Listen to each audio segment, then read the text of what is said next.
Let's get cooking today. Yeah. Hey everyone, welcome to my first ever video. I hope you enjoy it. We're all in quarantine, so cooking together is a little bit harder than it used to be. So I'm here with you today and I hope you can follow along with this recipe. Some things that you'll need today to make our pumpkin spiced bread is you will need a whisk. You'll need a couple spatulas, just Rubbermaid spatulas. Mine happen to be Christmas themed.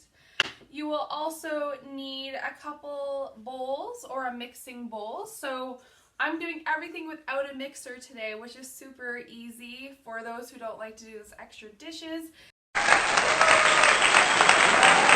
And this recipe works, again, in a big bowl. So you'll need a big stainless steel bowl or plastic bowl. And then, of course, you'll need all your ingredients, which will be listed below the recipe we're making. Again, it's pumpkin spice bread. So the first thing that you're going to want to do is get all the ingredients out and all the equipment. You're going to want to preheat your oven to 350.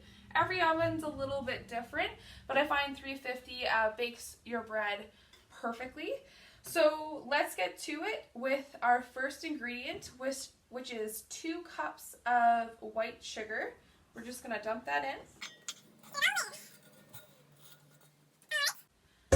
And then we're going to combine our fat, which is going to be oil. So we got a cup of oil being combined with our sugar. And this is very common in a lot of baking, is incorporating your sugar and your fat together first. Okay? You'll notice that in a lot of recipes, you're combining sugar and fat together to start. So I'm just going to quickly combine this with my rubber spatula, or you can go ahead and use your whisk. So we got our item there. You can see it's kind of combined. We're going to then go ahead with 4 room temperature eggs. I always put them in a bowl first because if you crack your eggs directly over your bowl, you're going to get some eggshells. It's bound to happen, and it's just a lot easier to get them out of the little bowl opposed to your finished product bowl. So go ahead and add one at a time and then start using your whisk. Once you start adding that egg in, you don't want to over mix it, okay? Because we still got tons of other things to incorporate and we don't want to over mix the entire batter. Then we're going to add in the good stuff. So we're going to add in pumpkin. So make sure this is pumpkin. Straight up pumpkin, 100% pureed. You can also roast your own pumpkin in the oven at 425 for about an hour and 25, depending on how big your pumpkin is. And then you can just scoop it on out and use that for this recipe. So go ahead and incorporate all of that. You can also use pureed butternut squash.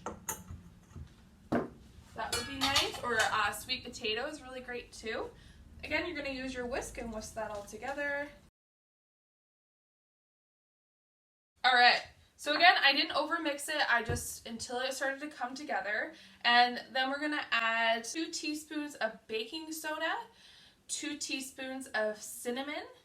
And then this is kind of optional if you want to incorporate half a teaspoon of clove, half a teaspoon of nutmeg, and then a half a teaspoon of allspice. I have gone ahead with all 3 of those. Alright, so I'm going to go ahead and incorporate all of that. And then I'm going to switch to my Rubbermaid spatula and just kind of fold it in. Alright, you don't need to stir too much. Then we're going to go ahead with 3 cups of sifted flour, all-purpose flour. So we're going to go ahead and do this in stages.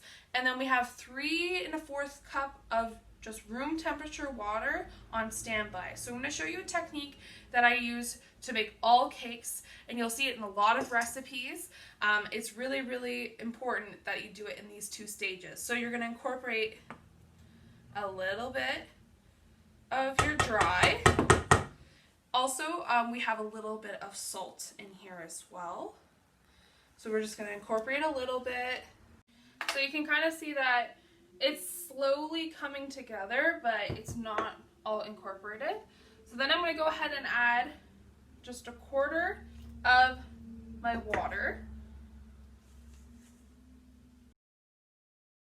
If you have a little one helping you out, they can go ahead and butter your pan, and then I flour it. So I just lightly dust it with some flour.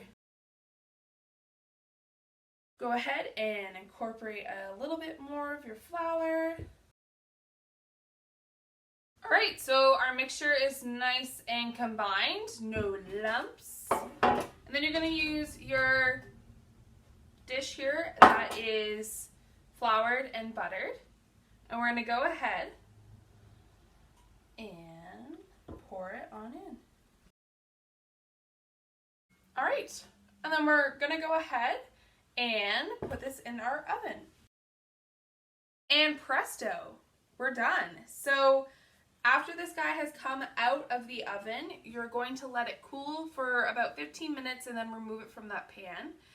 Put it on a cooling rack so the bottom doesn't get all wet and soggy. And then you can go ahead and slice and maybe pair it with a whipped butter that you can just add a little bit of sugar, a little bit of cinnamon. You can eat it just as is. It's great for school lunches. You can freeze it up to 3 months if you wrap it in saran wrap and parchment. But it's just like a banana bread in the sense that it will keep its moisture and it will develop more flavor the day after. So you'll find if you try a piece today that you just made it, and then the next day it will taste even a little bit better. If you have any questions or concerns, please reach out to me. Again, this is my first video, so any feedback is more than welcome. I hope everyone enjoyed, and if you do end up making the recipe individually or as a family, please let me know. Comment below with your pictures. I totally want to see it. I have an Instagram as well if you'd like to follow me. It's Selena Cooks and Stuff. And yeah, feel free to share this video, and again, comment what kind of other videos you want me to do. Thanks, everyone. Bye.